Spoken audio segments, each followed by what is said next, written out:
Arcade Heroes.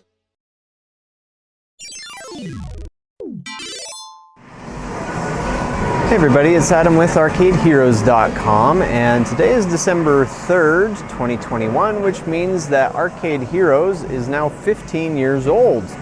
And so wanted to celebrate that with a video that I shot at IAPA. Didn't shoot it at the time thinking about Arcade Heroes' birthday, but as I was trying to think about something to do to celebrate a milestone like 15 years, I was like, well, what do I got that would show some Arcade Heroes in action? And so I mentioned this on YouTube and Twitter at the time that I had filmed Eugene Jarvis and Frank Cosentino playing the new Pac-Man Battle Royale Chompionship that was at the show. And so Eugene Jarvis, of course, is the CEO of Raw Thrills, and Frank Cosentino is the head of Bandai Namco Amusements America. And so since I shot that, two Arcade Heroes, two guys that have been in the industry for a long time.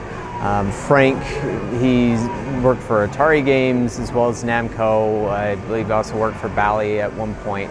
And so, and of course, Eugene Jarvis, you know, his history with Atari and Midway, and of course, Raw Thrills. I figured, you know, two Arcade Heroes playing that game should be a fitting sort of video for that. And I did decide to join them at one point since there was an open spot, and so I'm in there too. But I'll mostly present this unedited from what you'll see here. All right, there you go. Thank you. Yeah, you're welcome. Now, also to a little bit of history on the site really quick. The site, as mentioned, started on December 3rd, 2006. Now, I was not the founder of the site. I wish I was. I wish I had that clever idea of naming it Arcade Heroes and getting it started. But it was started by a user by the name of Pointy Thing. Now, I know who they are, but they've asked to remain anonymous. They do work in the arcade industry, but they wanted to use something on the internet to be able to spread the word about arcades and the news about arcades. As, I mean, 2006 was, I think, the infancy of YouTube, or YouTube hadn't really started yet. It was before Facebook and all that, but blogs were becoming popular. And personally, I had done blogging on a site called GeoCities in the past, but it was mainly about things like Atari, of course.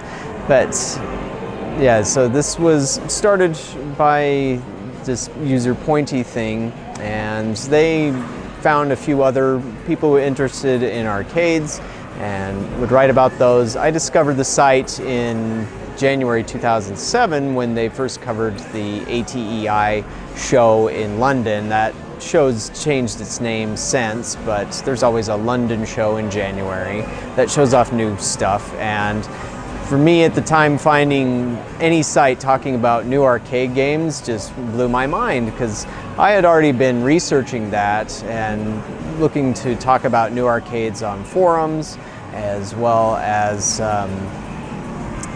gosh, there was another site that sort of covered news for arcades. I think it was barcade.com, but this was before the Barcade company existed. And so I was already researching it, and I found it, and I just started submitting stuff to them. I'd already written a review or two of newer arcades for Hardcore Gamer magazine, as I wanted to just get the word out there. But I was such a voracious writer and a bit of a zealot that I guess eventually the others that wrote for the site went and did their own things in different, separate ways. But I kept on, and in 2010, Pointy Thing handed over ownership of the site to myself. And so I've been very, very grateful for that opportunity, and happy to continue discussing arcades and covering arcades for all of you out there, because it's one thing that's always been a frustration for me, even before I started my own arcade business, was how just the mainstream gaming media rarely talks about arcade games. And if they do, they just don't understand them, because they mainly cover console games, and it's a bit of a different beast what goes on here. And so it's been sad that usually the only thing they'll cover is maybe Mario Kart, or they cover Tomb Raider a bit, but there's all these other games that are developed and are released that they just don't cover. And so that's what we try to do at Arcade Heroes. And then one last thing really quick, I also wanted to thank all of those who sent me kind words and contacted me to check up on me. As mentioned on YouTube and Twitter, I did have a car accident earlier this week and sustained a minor concussion. I'm still kind of feeling the effects of that. I feel a little foggy in the head and whatnot, but I'm feeling better than I did a couple of days ago. And so, yeah, I'm just very grateful that for all of those who reached out. Thank you very much. And this has been a really terrible week, and the car accident did involve arcades in a way, so that's how involved I am with this business. But yeah, I'm okay, and so fortunately it wasn't worse. Still haven't found out about my car yet, but yeah, let's get to that video, and happy birthday Arcade Heroes.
different place.